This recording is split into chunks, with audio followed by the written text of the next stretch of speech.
Number 5, are you concerned about relying too much upon technology such as phones, Alexa, etc.? What's the best mindset for balancing technology without getting weak and too reliant upon them? I am an opponent to relying too much on technology. For instance, I have maps in my car. Maps. What's that? It's a map. It's a graphic. Oh, I have an app It's called a graphic Maps. representation of a portion of the Earth's surface as seen from above and drawn to scale. Bam! How about that? I pulled that Damn. definition right out of my head. Whew, I haven't given that Lewis class. had one of those. Yeah. Yeah. So I have maps and a compass in my car. When it comes to cell phone, it's not in my possession, or it's not in my hand when I'm driving. I could wait till I stop. But I am pretty good at not relying too much on any of that stuff. Will I use Google Maps? Yes, I will, because of convenience. But I have a backup plan too. You know, I have a map, and I talk about that stuff a lot. You know, the ability to be able to draw a map.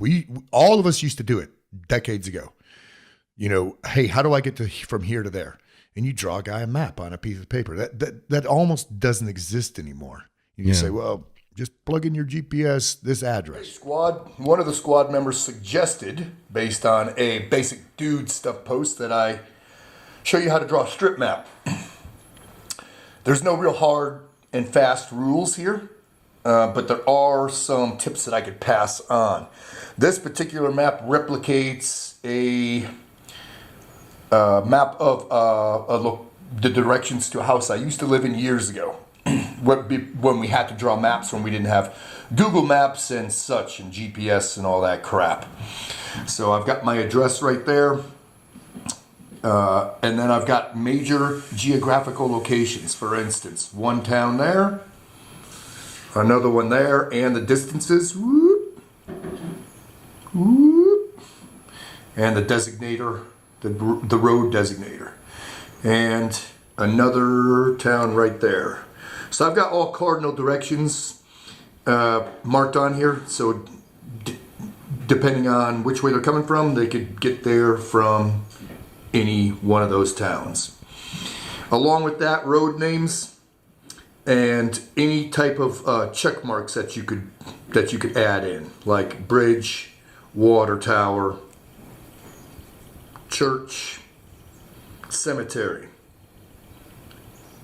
railroad lines, power lines, and these are all jotted down in a legend. That way it prevents you from adding a bunch of clutter to this right here. You've got a legend, so when they see that thing, they can go, what is that thing? And it's right there: water tower, cemetery, power lines, railroad, church, and dirt road, because I have a dirt road right there.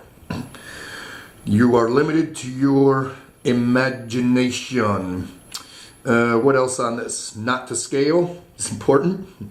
And of course, north-seeking arrow.